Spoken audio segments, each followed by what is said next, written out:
যে কথাটা যার জন্য এত বড় প্রোগ্রাম, যে মসজিদের সম্মান রক্ষার জন্য এত বড় প্রোগ্রাম, তো সেই হুমায়ুন কবির সাহেব আপনাদের কাছে কিছু মনের অন্তরের কথা বলবেন।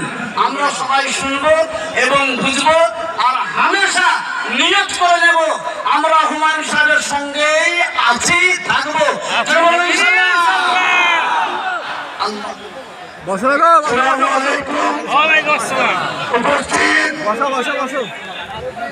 আলেম সমাজের বিশিষ্ট ব্যক্তিবর্গ, মঞ্চে যারা আছেন এবং মঞ্চের আমাদের ডায়াসের সামনে যত মানুষ আছেন, অধিকাংশই ইসলাম ধর্মাবলম্বী মানুষ আছেন, তবুও কিছু কিছু অমুসলিম ভাইও এখানে আছেন। আমি জানি কিছু বিশিষ্ট ব্যক্তি এখানে এসছেন, কয়েকজন ডাক্তারবাবু এসছেন, হাইকোর্টের অ্যাডভোকেট দুজন এসছেন, আলী আফজল সাহেব এবং আরেকজন শহীদুল্লাহ সাহেব।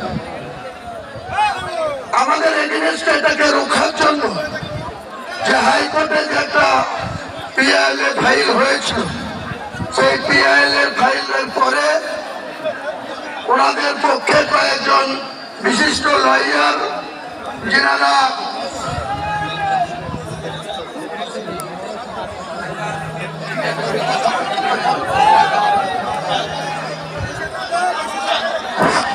আমরা যখন আইনের লড়াইয়ে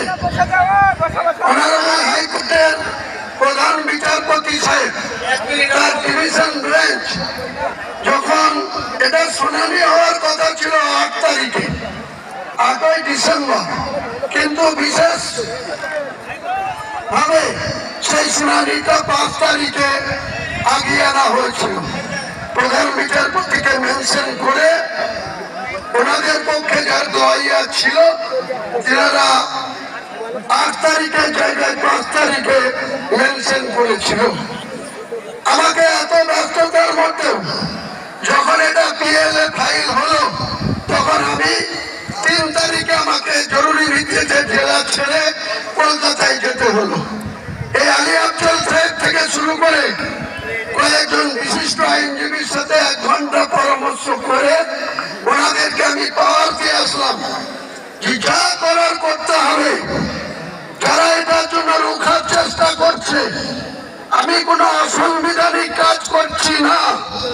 ভারতের সংবিধানকে সম্মান জানিয়ে প্রত্যেকটা ধর্মাবলম্বী মানুষের নিজের নিজের অধিকার আছে। কেউ চার্চ বানাতে পারে, কেউ গির্জা বানাতে পারে, কেউ মন্দির বানাতে পারে। আমরা মুসলমান যারা, তারা আল্লাহর ঘর মসজিদ বানাতে পারে।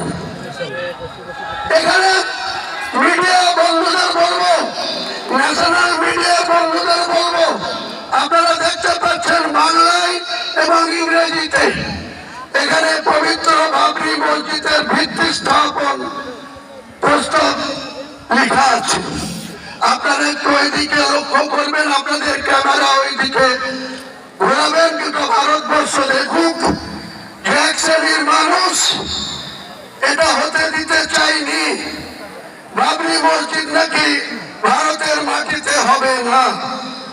আপনাদের অবগত করার জন্য বলি, 2019 সালে সুপ্রিম কোর্টের প্রধানমন্ত্রীর যে ব্রাঞ্চ, ফুল বেঞ্চ 5 সদস্যের, তারা দীর্ঘদিন ধরে এই মামলার শুনানি করার পর 2019 সালের নভেম্বর মাসে একটা জাজমেন্ট এসেছিল।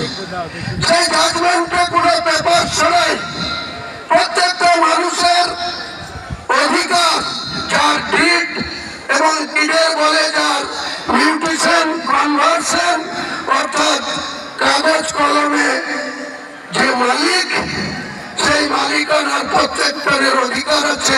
সেখানে কি বানাবে, কি করবে, হিন্দু ভাইদের মন্দির করার অধিকার আছে, আগেই বললাম গির্জা করার অধিকার আছে, চার্চ বানানোর অধিকার আছে, তেমনি মুসলমান ভাইদের পবিত্র আল্লাহর ঘর মসজিদ বানানোর অধিকার আছে।